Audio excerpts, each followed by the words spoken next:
Praise the lord. ప్రియమైన సహోదరులందరికీ mirror of Christ తరపు నుంచి శుభాలు. ప్రియమైనటువంటి వాళ్ళారా, మీరంతా బాగున్నారని, అలాగే ప్రతిరోజు డైలీ వాగ్దానం ద్వారా ఆదరించబడుతూ ఉన్నారని విశ్వసిస్తూ ఉన్నాము. వినవాక్యాలను తప్పకుండా షేర్ చేయండి, అలాగే పరిచర్యకు సహకరించండి. మరి ఈరోజు దేవుడు మనతో మాట్లాడుతున్న బలమైన వాగ్దానాన్ని ధ్యానం చేసి మన జీవితంలో పెట్టుకొని ఫలించేది వారముగా ఉందాం. సామెతలు 3వ అధ్యాయము 26వ వచనము. యెహోవా నీకు ఆధారమగును, నీ కాలు చిక్కుబడకుండునట్లు ఆయన నిన్ను కాపాడును.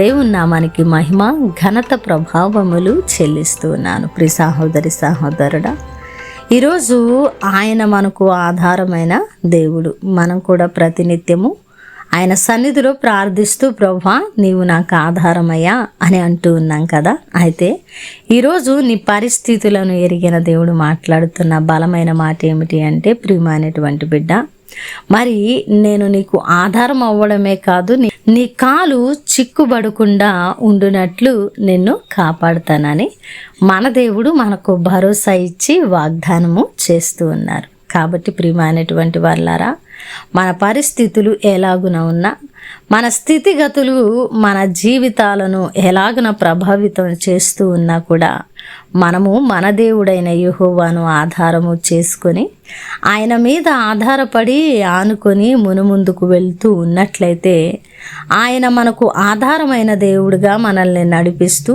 మన కాలు చిక్కుబడకుండా మనల్ని కాపాడుతూ, మన పట్ల ఆయన మరి ఉన్నతమైన కార్యాలను జరిగిస్తూ మనల్ని మన పరిస్థితుల్లోంచి లేవనెత్తగలిగినటువంటి సమర్థుడు, అధికారం కలిగిన దేవుడు. ఈ మాటను నమ్ముదాం, విశ్వసిద్దాం.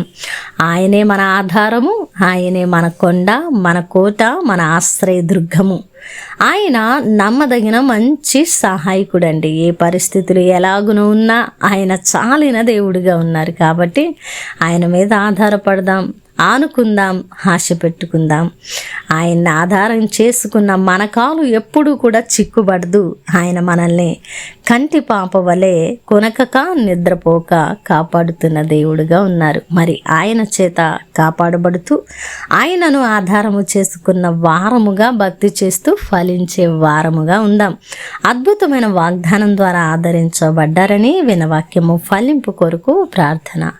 పరిశుద్ధుడా, ప్రేమ కలిగిన తండ్రి, మీకు వందనాలు. అద్భుతమైన వాక్కు చేత మాతో మాట్లాడి మా హృదయాలను కట్టి బలపరిచారు. అవునయ్యా, మీరు మాకు ఆధారము తండ్రి, మీరే మా ఆశ్రయదుర్గము అని ఎవరైతే ప్రభు మీ సన్నిధిలో ప్రార్థిస్తున్నారో వారిని జ్ఞాపకం చేసుకొని వారి కాలు చిక్కుబడకుండునట్లు ప్రభు వారిని లేవనెత్తమని, కాపాడమని ప్రార్థిస్తున్నాను. అలాగే ఈ పరిచర్యకు సహకరించే ప్రతి కుటుంబాన్ని దీవించి ఆశీర్వదించమని ఈ ప్రార్థన నజరేయుడైన యేసుక్రీస్తు నామమున సమర్పించి అడిగి వేడుకుంటున్నాము తండ్రి, ఆమేన్.